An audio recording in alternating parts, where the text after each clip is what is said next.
नमस्कार दोस्तों, जय हिंद। दोस्तों कैसे हैं आप लोग। इस लेक्चर में मैं सिख धर्म के जो 10 गुरु हुए दोस्तों, 10 गुरुजी हुए हैं, उनके बारे में डिटेल में डिस्कस करूंगा। जो वनडे एग्जाम में डायरेक्ट कैसे क्वेश्चन लिए आ जाते हैं उस टाइप का। दोस्तों लूसेंट में जो लिखा हुआ है सिख और अंग्रेज सिख धर्म के बारे में, वो पूरा मैंने समझाने और एक्सप्लेन करने की कोशिश किया हूँ दोस्तों, जो एग्जाम ओरिएंटेड है। तो आप मेरे चैनल में प्लेलिस्ट बनी हुई है, वहाँ जाके देख सकते हैं दोस्तों। इस लेक्चर में मैं गुरु नानक देव जी से लेकर गुरु गोविंद सिंह तक के जो 10 गुरु हुए उनके बारे में डिस्कस करने की कोशिश करूंगा दोस्तों। आइए शुरू करते हैं। तो दोस्तों सबसे पहले गुरु हुए थे गुरु नानक देव जी। गुरु नानक देव जी, तो गुरु नानक देव जी से दोस्तों याद रखना है, सिख धर्म के संस्थापक गुरु नानक देव जी थे। इनका जन्म कब हुआ था? इनका जन्म 1469 में पाकिस्तान के लाहौर के पास नानकाना साहिब गांव में हुआ था दोस्तों। इनका जन्म कहाँ हुआ था? इनका जन्म पूछा जा सकता है अपने को, या पता रहना चाहिए। नानकाना। इनका जन्म नानकाना में हुआ था दोस्तों, जन्म याद रखना है। और अपने जीवन का इन्होंने आखिरी वक्त करतारपुर में बिताया था दोस्तों। करतारपुर में बिताया था। करतारपुर में इनकी समाधि है। तो हम बोल सकते हैं जन्म हुआ था नानकाना में और जीवन का आखिरी वक्त करतारपुर में बिताया था, और करतारपुर में इनकी समाधि है दोस्तों, है ना। तो हम बोल सकते हैं गुरु नानक देव जी के बारे में, सिख धर्म के संस्थापक गुरु नानक देव जी थे। और गुरु नानक ने सिख धर्म के हिंदू और इस्लाम दोनों की अच्छाइयों को शामिल किया था, है ना दोस्तों। अच्छाइयों को शामिल किया था, संकलन नहीं किया था, शामिल किया था, है ना। ये चीजें पता होना। उन्होंने अपने समय में भारतीय समाज में व्याप्त कुरीतियों, अंधविश्वासों, जो रूढ़िवादी प्रथाओं, पाखंडों को दूर करने की कोशिश की। गुरु नानक ने जन कल्याण को धर्म के ठेकेदारों, पाखंडों, पीरों आदि के चंगुल से मुक्त कराने का प्रयास किया था। सिख धर्म की आस्था प्रणाली गुरु नानक देव जी और 10 क्रमिक गुरुओं, है ना, गुरु नानक देव जी और 10 क्रमिक गुरुओं की शिक्षाओं पर आधारित है दोस्तों। शिक्षाओं पर आधारित है ना। और अंतिम प्रकट ग्रंथ गुरु ग्रंथ साहिब है दोस्तों, जिसके बारे में आखिरी में बताऊंगा। अंतिम प्रकट ग्रंथ गुरु ग्रंथ साहिब है, जिसके बारे में मैं आखिरी में बताऊंगा दोस्तों, है ना। तो गुरु नानक देव जी एक व्यक्तित्व में दार्शनिक भी थे, योगी भी थे, और धर्म सुधारक, समाज सुधारक, कवि, देशभक्त और विश्व बिंदु और कई गुण समेटे हुए थे दोस्तों गुरु नानक देव जी। तो गुरु नानक देव जी से तो मैंने बता दिया जन्म कहाँ हुआ था, नानकाना में, याद रखना है। और समाधि कहाँ पर है? तो करतारपुर गुरुद्वारा है, वहां पे गुरुद्वारा साहब करतारपुर में है, याद रखना। जो सिख धर्म का एक पवित्र स्थान है दोस्तों। तो इनसे क्या क्वेश्चन आएगा अपने को? तो इनका सन याद रखना है, 1469 से लेकर 1539 ईस्वी तक के रहे हैं ये। और सिख धर्म के प्रवर्तक या सिख धर्म के संस्थापक पूछेगा तो गुरु नानक देव जी। गुरु नानक देव जी दोस्तों, नानक जी का मानना था कि अपनी जीवन शैली के जरिए ही हम हर इंसान अपने भीतर ईश्वर को देख सकता है दोस्तों। नानक आध्यात्मिक जीवन से काफी प्रभावित थे और वे प्रकृति में ही ईश्वर की तलाश करते थे दोस्तों। जीवन का आखिरी वक्त उन्होंने करतारपुर में बिताया था। उन्होंने अपने उपदेशों में भारी संख्या में अनुयायियों को आकर्षित किया था। जो उन्होंने अपना आखिरी वक्त करतारपुर में बिताया और उन्होंने वहां पे उन्होंने उपदेश दिए, तो अपने उपदेशों में भारी संख्या में अनुयायियों को आकर्षित किया। और नानक का सबसे अहम उद्देश्य था ईश्वर एक है दोस्तों, ईश्वर एक है। तो नानक जी से क्वेश्चन यही आएगा, नानक जी सिख धर्म के संस्थापक कौन थे? नानक जी थे, याद रखना है, एक क्वेश्चन ये बन सकता है।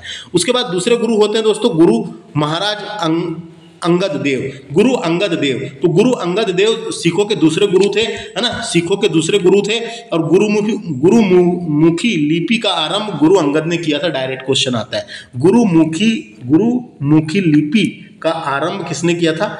गुरु अंगद ने किया था दोस्तों। तो गुरुमुखी लिपि का मतलब होता है एक लिपि जिसे पंजाबी भाषा में लिखी जाती है दोस्तों, जिसमें पंजाबी भाषा लिखी जाती है। तो हम बोल सकते हैं गुरुमुखी लिपि एक लिपि है जिसमें पंजाबी भाषा लिखी जाती है, गुरुमुखी का अर्थ होता है गुरुओं के मुख से निकली हुई वाणी, गुरुओं के मुख से निकली हुई वाणी होता है दोस्तों। तो क्वेश्चन आएगा अपने को, गुरुमुखी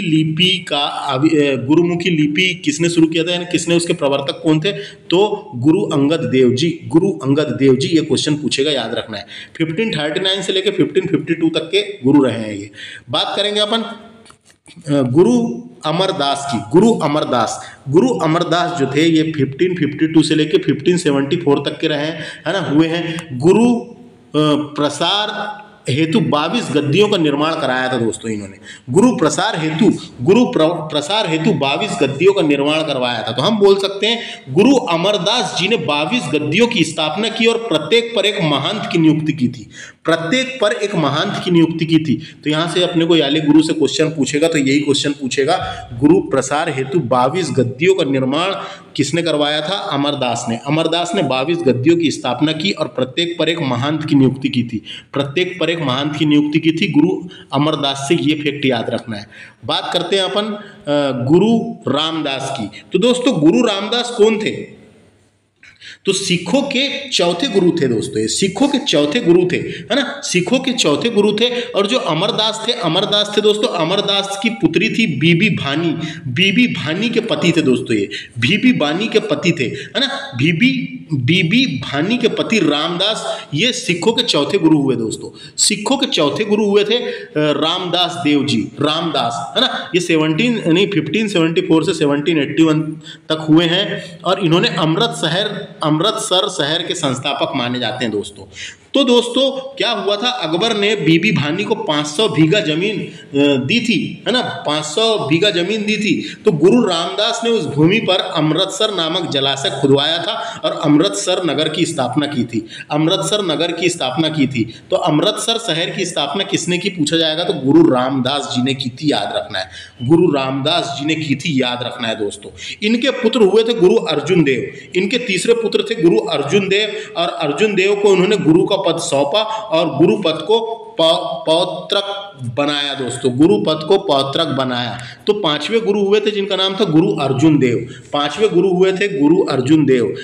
ये सिखों के 5वें गुरु थे दोस्तों, है ना। इन्होंने ही ये कब से कब तक रहे हैं तो ये 1581 से लेके 1606 तक के हुए हैं, 6 तक के हुए हैं, है ना। इन्होंने स्वर्ण मंदिर की स्थापना की थी दोस्तों।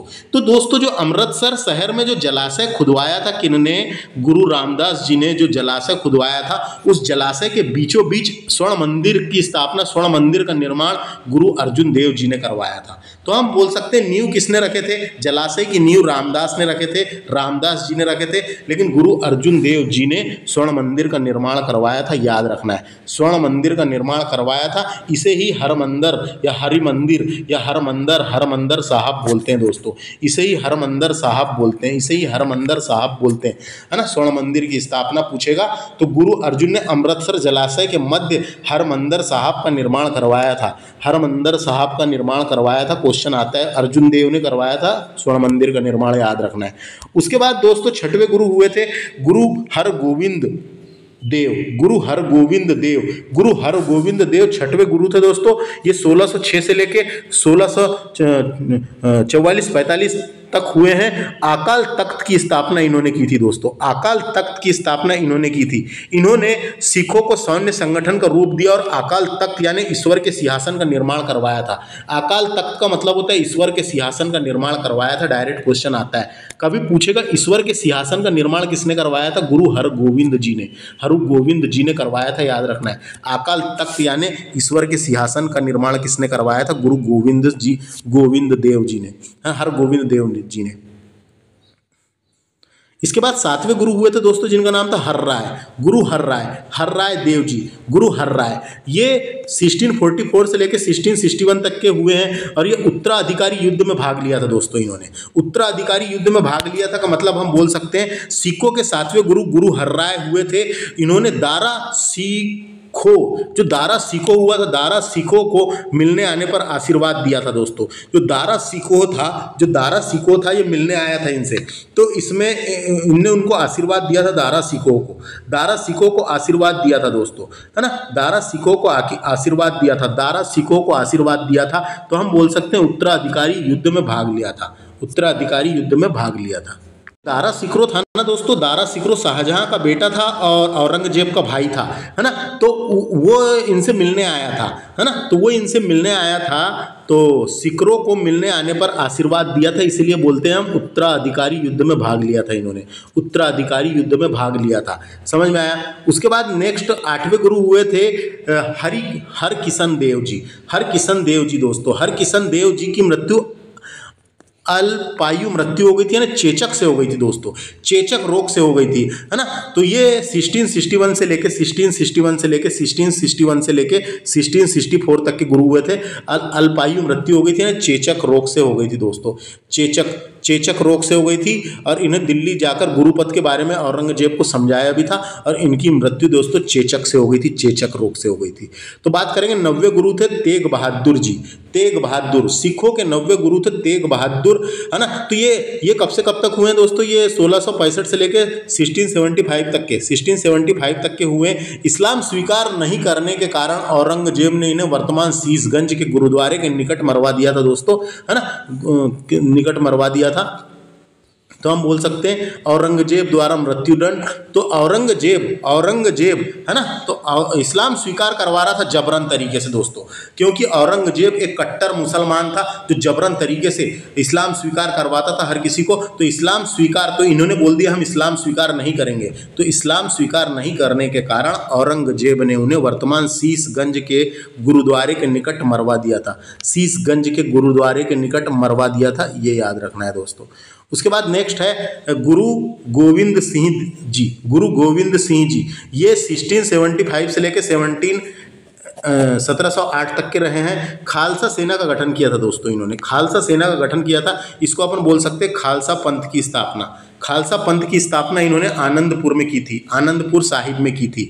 तो कब की थी? 1699 में वैसाखी के दिन गुरु गोविंद सिंह ने खालसा पंथ की स्थापना की, खालसा पंथ की स्थापना की। और पाहुल प्रणाली की शुरुआत भी की थी। एक प्रणाली थी, जिस किसी को सिख बनना है तो वो प्रणाली बनाई गई थी कि इस तरीके से तुम एक सच्चे सिख बन सकते हो करके। पाहुल प्रणाली की शुरुआत भी की थी, पाहुल प्रणाली की शुरुआत भी की थी। तो हम बोल सकते हैं खालसा सेना का संगठन, खालसा सेना का संगठन या खालसा पंथ की स्थापना गुरु गोविंद सिंह देव जी ने की थी, गुरु गोविंद सिंह देव ने की थी, याद रखना है। ये सिखों के 10वें गुरु थे।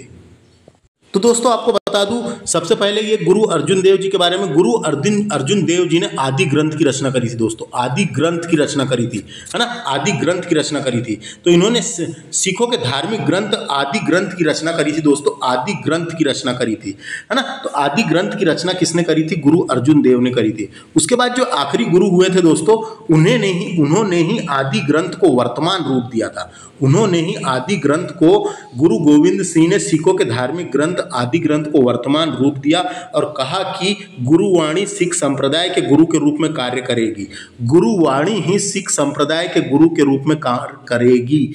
तो दोस्तों गुरु गोविंद सिंह, है ना, तो सिख धर्म के 10वें एवं अंतिम गुरु थे। उन्होंने अपनी मृत्यु के पहले घोषणा कर दी थी कि उनके बाद कोई व्यक्ति गुरु नहीं होगा, है ना।